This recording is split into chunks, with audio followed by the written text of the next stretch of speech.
Hello बच्चों, क्या हाल चाल। मैं सुशील शर्मा आपका स्वागत करता हूं एस गुरु एकेडमी पर।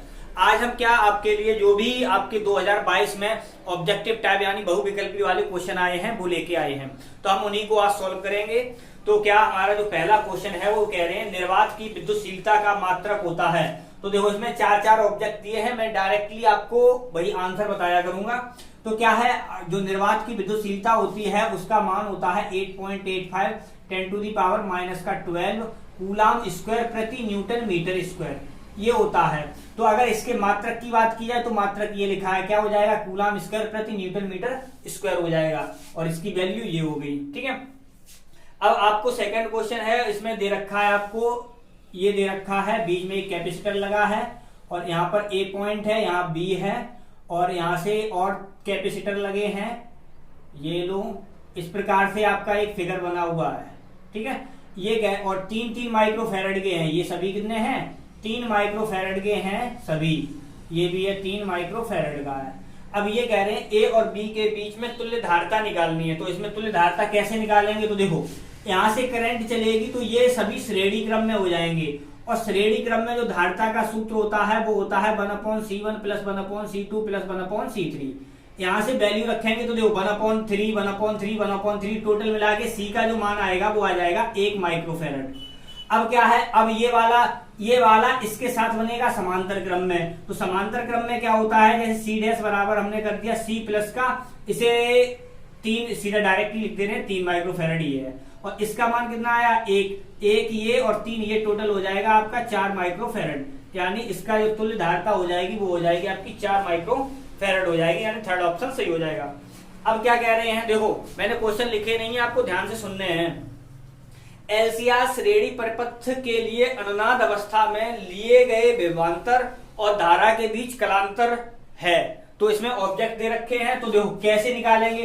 तो आपको क्या होता है उसमें, फिर भी हम बता दे रहे हैं, यहाँ पर क्या है, जब देखो इस प्रकार से आई इसी में होता है, इसी डायरेक्शन में, और रेजिस्टेंस यानी वोल्टेज जो आर वाला होता है वो भी इधर होता है। अब यहाँ से क्या है, ऊपर होता है आपका BL यानी जब प्रेरकत्व होता है, और BC नीचे होता है जब धारिता होती है। लेकिन जब इन दोनों का रिजल्टेंट निकालते हैं तो यहाँ पर आता है BL माइनस का BC आता है। अब यहाँ पर ठीक है, तो यहाँ से ये हो गया, और जब इसका और इसका रिजल्टेंट निकालते हैं तो ये यहाँ पर आता है B का, और यहाँ से इस प्रकार से डायरेक्शन बनती है। अब यहाँ से आपका यहाँ पर बनता है फाई, इस फाई के बारे में पूछा है कि कितना कलांतर होगा। तो यहाँ से जो सूत्र निकलता है वो निकलेगा tan फाई बराबर BL minus BC, BL minus का BC अपॉन में आ जाएगा BR। ठीक है, यहाँ से आएगा। अब क्या होगा, यहाँ से जब यहाँ पर वैल्यू रखी जाएगी तो यहाँ पर आ जाएगा XL माइनस का XC अपॉन में आ जाएगा R। और अनुनाद पहले ही कह दिया, तो अनुनाद का मतलब ये हो गया XL का मान हो गया XC के बराबर। जब ये बराबर हो जाएंगे तो ये 0 हो जाएगा, यानी tan फाई बराबर आ जाएगा आपका 0। और 0 कितने का मान होता है, 0 का, यानी tan में 0 का ही मान कितना होता है, 0 होता है। इसका मतलब क्या हो जाएगा, फाई का मान हो जाएगा 0, यानी इसके बीच कलांतर कितना हो जाएगा, 0 हो जाएगा। अब क्या कह रहे हैं, न्यूनतम आवृत्ति की विद्युत चुंबकीय तरंग बतानी है। तो देखो इसमें तरंगों के नाम लिखे, मैं डायरेक्ट सब लिख दे रहा हूं। यहाँ पर क्या है, आपको अगर तरंग के बारे में पूछा जाए तो सबसे पहले आती है आपकी गामा तरंग में, गामा, फिर एक्स आती है, फिर परावैंगनी आती है, और फिर आता है आपका दृश्य प्रकाश, और फिर आता है आपका अवरक्त आता है, और फिर आता है आपका माइक्रो यानी सूक्ष्म, और फिर आता है आपका रेडियो। ये आती हैं इस प्रकार से। अब यहाँ पर देखो क्या है, हम आपको ये बता दे रहे हैं, ये यहां से आवृत्ति लगातार कम हो रही है, आवृत्ति क्या है, घट रही है, और तरंग दैर्ध्य बढ़ती जा रही है। ऊपर से नीचे जा रहे हैं तो तरंग दैर्ध्य बढ़ रही है, आवृत्ति घट रही है। ठीक है, अगर इनकी तरंग दैर्ध्य की बात की जाए तो तरंग दैर्ध्य इसके लिए होता है 10⁻⁻14 से ले, देखो यहाँ पर इसकी होती है 10⁻⁻14 से 10 की होती है -10 तक, और इसकी होती है 10⁻⁻13 से लेके 10⁻⁻8 तक, और इसकी होती है 10⁻⁻10 से लेके 10⁻⁻7 तक, और ये दृश्य प्रकाश होता है, इसकी होती है 10⁻⁻7 से 10⁻⁻7 ही। बस इसमें दृश्य वाले में ये याद रखना, यहाँ 4000 एंगस्ट्रॉम से लेके 7500 एंगस्ट्रॉम होती है। ठीक है, और इसके लिए होता है 10 पे पावर माइनस के 7 से लेके 10 पे पावर माइनस के 3 तक, और इसकी होती है 10 पे पावर माइनस के 3 से लेके 10 पे पावर माइनस के 1 तक, और इसकी होती है 10 पे पावर माइनस के 1 से लेके 10 पे पावर माइनस के प्लस के 4 तक। ये सभी तरंग दैर्घ्य होती है इस प्रकार से, ठीक है। तो ये याद रखना कि ये कोटियां होती हैं, और आपको ये याद रखना अगर आपको यहाँ से आवृत्ति निकालनी है, क्योंकि आवृत्ति भी पूछ लेते हैं, तो C बराबर होता है न्यू लेमडा, और यहाँ से न्यू का मान निकल आएगा C अपॉन लेमडा। लेमडा का मान रखो, C का मान फिक्स होता है 3 इंटू 10 पे पावर 8 मीटर पर सेकंड, निर्वात में प्रकाश की चाल। यहाँ से आप अपने वैल्यू रख के किसी भी तरंग दैर्घ्य की मतलब किसी भी तरंग की आवृत्ति भी निकाल सकते हैं, ठीक है। तो ये हो गया। अगर इनके खोज की भी बात की जाए तो मैं एक ही बार में बता दे रहा हूँ इनके खोज के बारे में। देखो, गामा किरणों की खोज की थी आपकी वो बैकुरल तथा क्यूरी ने। एक्स किरणों की खोज की थी किसने? रोंजन ने। परावैंगनी किरणों की खोज की थी किसने? रिटर ने। दृश्य प्रकाश की खोज की थी न्यूटन ने। अब इसकी की थी आपकी हर्वेस ने, और सूक्ष्म किरणों की थी हर्ट्ज ने, और रेडियो की थी मार्कोनी ने, ठीक है। तो इस प्रकार से इनके मतलब कितने ने इनका आविष्कार किया, किसके बाद किन्होंने बताया था वो भी बता दिया मैंने। अब क्या कह रहे हैं? ये कह रहे हैं प्रिज्म के एक प्रिज्म कोण तथा न्यूनतम विचलन कोण के मान बराबर हैं तो अपवर्तनांक होगा। तो देखो, उन्होंने ये कहा है A का मान है वो विचलन कोण के बराबर है। तो आपको एक सूत्र पता है, n बराबर होता है sine A plus delta m upon 2, और यहाँ पर होता है साइन A/2। अब क्या किया, यहाँ से हमने A को चाहे डेल्टा m लिख लो चाहे इसे किसी भी रूप में लिख लो, तो ये हो गया साइन, यहाँ पर हो जाएगा, देखो अगर हम डायरेक्ट लिखें तो 2A अपॉन में हो जाएगा A, और यहाँ पर हो जाएगा आपका साइन A/2, और यहाँ पर 2 है, 2 से 2 कैंसिल हो जाएगा, यहाँ पर हो जाएगा साइन A अपॉन में हो जाएगा साइन A/2। अगर हम साइन को हाफ एंगल में तोड़ दें तो ये हो जाएगा 2 साइन A/2 कॉस A/2, और अपॉन में आ जाएगा साइन A/2। साइन A/2 से साइन A/2 कैंसिल हो जाएगा, n का जो मान आ जाएगा वो आ जाएगा 2 कॉस A/2। ये हो जाएगा आपका ऑब्जेक्ट। अब क्या कह रहे हैं, जर्मेनियम को पी टाइप अर्धचालक बनाने के लिए अपद्रव्य पदार्थ को मिलाया जाता है। तो देखो क्या है, सिलिकॉन तथा जर्मेनियम हमारे क्या होते हैं, सिलिकॉन और जर्मेनियम होते हैं हमारे निज अर्धचालक, जिन्हें कहते हैं शुद्ध अर्धचालक। इनके बाहरी कोश में यानी संयोजी इलेक्ट्रॉन कितने होते हैं? 4 होते हैं। अब क्या होता है, इनमें मिलाई जाती है त्रिसंयोजी अशुद्धि और पंचसंयोजी अशुद्धि मिलाई जाती है। अब यहाँ पर त्रिसंयोजी अशुद्धि और पंचसंयोजी अशुद्धि क्या है, तो देखो जब यहाँ पर त्रिसंयोजी अशुद्धि मिलाई जाती है तो क्या होता है, यहाँ पर हमें कोटर प्राप्त होता है, क्योंकि यहाँ 4 इलेक्ट्रॉन इससे साझा कर लेते हैं, एक क्या नाम है वो 4 इलेक्ट्रॉन कर लेते हैं, इसके पास 1 इलेक्ट्रॉन नहीं कर पाता है, इसीलिए इसे कहा जाता है पी टाइप अर्धचालक, ठीक है, पी टाइप अर्धचालक। और यहाँ पर जो 5 संयोजी अशुद्धि मिलाई जाती है तो इसमें 1 इलेक्ट्रॉन मतलब 4 इलेक्ट्रॉन तो संयोजी हो जाते हैं, लेकिन 1 इलेक्ट्रॉन बच जाता है, तो वो बन जाता है आपका क्या, घूमने लगता है पूरे इसमें जर्मेनियम क्रिस्टल में। तो क्या होता है, इससे यहाँ पर ये बनता है आपका क्या, पंचसंयोजी अशुद्धि मिलाने पर आपका बनता है एन टाइप अर्धचालक, ठीक है, एन टाइप अर्धचालक बनता है। अब जब भी जर्मेनियम या सिलिकॉन में पंचसंयोजी अशुद्धि मिलाई जाएगी तो वो एन टाइप अर्धचालक बनेगा, और जब त्रिसंयोजी मिलाई जाएगी तो बनेगा आपका पी टाइप अर्धचालक। अब यहाँ पर देखो, अब त्रिसंयोजी और पंचसंयोजी क्या है, जिनकी संयोजकता 3 हो और जिनकी संयोजकता 5 हो।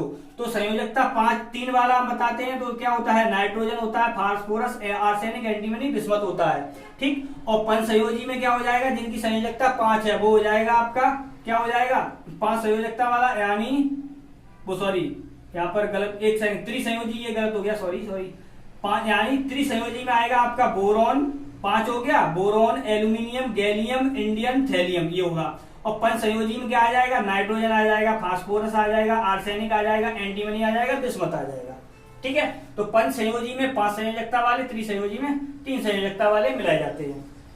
तो यहाँ पर आपको पी टाइप में पूछा था, तो पी टाइप में देखो एल्युमिनियम है, एल्युमिनियम हमारा इसमें मिलाया जाएगा, क्यों, क्योंकि ये त्रिसंयोजी है इसलिए। और बाकी के देखो नाइट्रोजन, फास्फोरस और ये दे रखा था आपको एंटीमनी, तो ये मैंने पंचसंयोजी वाले में लिखा है, इसका मतलब हमारा कौन सा ऑब्जेक्ट सही हो जाएगा, एल्युमिनियम वाला सही हो जाएगा। अब आगे देखते हैं इसमें आगे क्या है। अब देखो यहाँ पर श्वेत प्रकाश के प्रिज्म में से गुजारने पर प्रकाश का विचलन अधिकतम होता है। अब देखो आपने ये देखा है जब प्रकाश को प्रिज्म से डाला जाता है तो प्रकाश की किरण यहाँ से ऐसे प्रकार से चलती है, तो यहाँ पर इस प्रकार से आती है। तो यहाँ पर क्या होता है, वॉयलेट वाला नीचे होता है, रेड वाला ऊपर होता है। सबसे ज्यादा विचलन होता है वो किसमें हो जाता है, वॉयलेट वाले यानी बैंगनी वाले में। सबसे कम किस में होता है, रेड वाले में। ये याद रखना आपका, ठीक है। क्योंकि यहाँ पर जो delta B minus delta R निकाला जाता है, वैसे भी विचलन किसका ज्यादा होता है, वॉयलेट का। यहाँ से इस प्रकार से और होता है। अब क्या कह रहे हैं, विद्युत चुंबकीय तरंगें होती हैं। तो देखो विद्युत चुंबकीय जो तरंगें होती हैं वो कैसी होती हैं, हमारी अनुप्रस्थ होती हैं। अब ये कह रहे हैं यहाँ पर कि जो 0 केल्विन पर यानी 0 केल्विन पर इन्होंने ये कहा है एक शुद्ध अर्धचालक होता है। तो जो 0 केल्विन पर जो भी शुद्ध अर्धचालक होता है तो क्या होता है, ये परावैद्युत के रूप में होता है। ठीक है, ये याद रखना है, परावैद्युत या विद्युत रोधी। इसमें विद्युत रोधी लिखा है तो विद्युत रोधी के रूप में होता है, विद्युत रोधी। ठीक है, विद्युत रोधी के रूप में होता है। ये 1 नंबर का क्वेश्चन है डायरेक्ट, क्योंकि 0 केल्विन पर का मतलब क्या हो गया, -273 पर। अब क्या है, ये कह रहे हैं कण एक ही वेग से गतिमान है। जो दे रखे हैं वो न्यूनतम डी ब्रोगली तरंगदैर्घ्य वाला कण है। तो जो डी ब्रोगली तरंगदैर्घ्य पर आते हैं तो डी ब्रोगली तरंगदैर्घ्य लैम्डा बराबर होता है h/p और h/p का मान हो गया mv। अब ये कह रहे हैं इनमें कण दे रखे हैं, प्रोटॉन, न्यूट्रॉन, अल्फा कण और क्या है इसमें, ये न्यूट्रॉन। तो यहाँ पर अब इसमें देखो, इसमें क्या होगा हमारा, इसे कैसे पता कर सकते हैं, जिसका मास, अब देखो वेग सभी का बराबर है तो वेग तो हट गया। अब बचा हमारा क्या, लैम्डा इज इनवर्सली प्रोपोर्शनल हो गया 1/m। अब यहां से आप कमेंट बॉक्स में बताना कि इसमें किसका द्रव्यमान सबसे ज्यादा होता है, किसका कम होता है, प्रोटॉन, न्यूट्रॉन, अल्फा कण और न्यूट्रॉन। तो क्या होगा, जिसका इतना हम बता दें, जिसका द्रव्यमान ज्यादा होगा उसकी वेवलेंथ कम होगी, यानी डी ब्रोगली वेवलेंथ कम होगी। ठीक है, ये हुआ। और क्या है नेक्स्ट आगे, अब यहां पर देखो ये है, ये कह रहे हैं f दूरी का उत्तल लेंस 2f दूरी वाले अवतल लेंस के संपर्क में रखा जाता है। संयुक्त लेंस की फोकस दूरी ज्ञात करनी है। तो संयुक्त लेंस की फोकस दूरी क्या होती है, 1/f बराबर 1/f1 प्लस 1/f2 होता है। तो 1/f यानी उत्तल लेंस की फोकस दूरी प्लस में ले ली और अवतल लेंस की फोकस दूरी माइनस में ले ली, और इसका मान दे दिया आपको 2f। तो यहां से हमारा एलसीएम हो गया कितना, 2f। तो यहाँ पर कितना हो जाएगा, 2, और माइनस का यहाँ पर कितना हो जाएगा, 1, यानी ये कितना आ जाएगा, 1/2f आ जाएगा, यानी 1/f डैश इसे मान के चलते हैं, अलग है थोड़ा। तो f डैश का मान आ गया आपका 2f के बराबर, यानी फोकस दूरी कितनी हो जाएगी, 2f। और पॉजिटिव साइड आया है, इसका मतलब उत्तल लेंस की तरह कार्य करेगा। ये हो गया।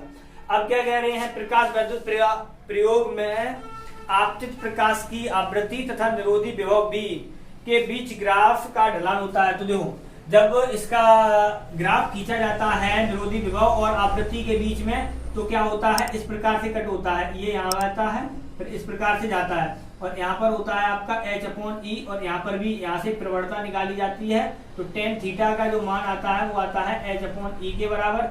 यहाँ पर होता है आपकी दहली आवृत्ति होता है, और ये होता है विरोधी विभव v0 ऊपर की तरफ जाता है, ये आवृत्ति होती है न्यू। तो यहाँ पर जो अगर ढलान की बात की जाए तो ढलान क्या होता है, h/e के बराबर होता है। अब यहाँ पर देखो रिवर्स में इसमें पीएन संधि बना है, तो इसमें जो ये बस याद रखना अर्ध और पश्चिम कैसे बनते हैं, क्योंकि जो हमारा पीएन डायोड होता है वो इस प्रकार से उसका सिंबल होता है। ठीक है, ये होता है एन और ये होता है पी सेक्शन। अब क्या है यहाँ पर, आप बस ये याद रखना है, अगर यहाँ पर कोई सा भी बैटरी या सेल लगाई जा रही है, कुछ भी लगाया जाए, तो अगर यहाँ पर पॉजिटिव सिरा होगा और तो इधर निगेटिव बनेगा।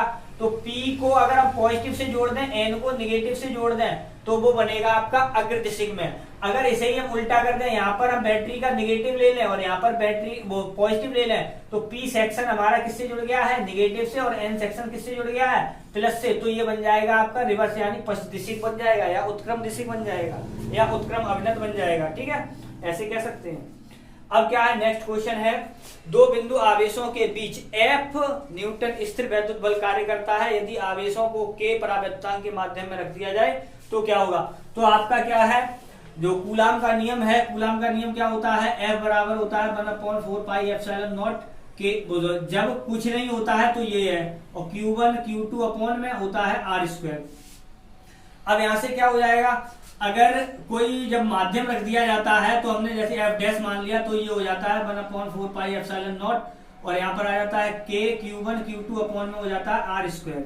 अब यहां से देखो ये है, अब अगर हम भाग करते हैं तो क्या आ जाएगा, F अपॉन F डैश का जो मान आएगा वो आ जाएगा आपका K के बराबर, यानी यही उन्होंने बात पूछी थी। अब क्या कह रहे हैं वो, ये कह रहे हैं कि परावैद्युत माध्यम रख दिया जाए तो बल हो जाएगा। तो देखो परावैद्युत माध्यम होने पर ये वाला है, इसका मतलब F डैश का मान निकालना था, तो F डैश का मान आ जाएगा F अपॉन K, यानी ये वाला हमारा ऑब्जेक्ट सही हो जाएगा। ठीक है, तो इस प्रकार से ये आपके क्वेश्चन है।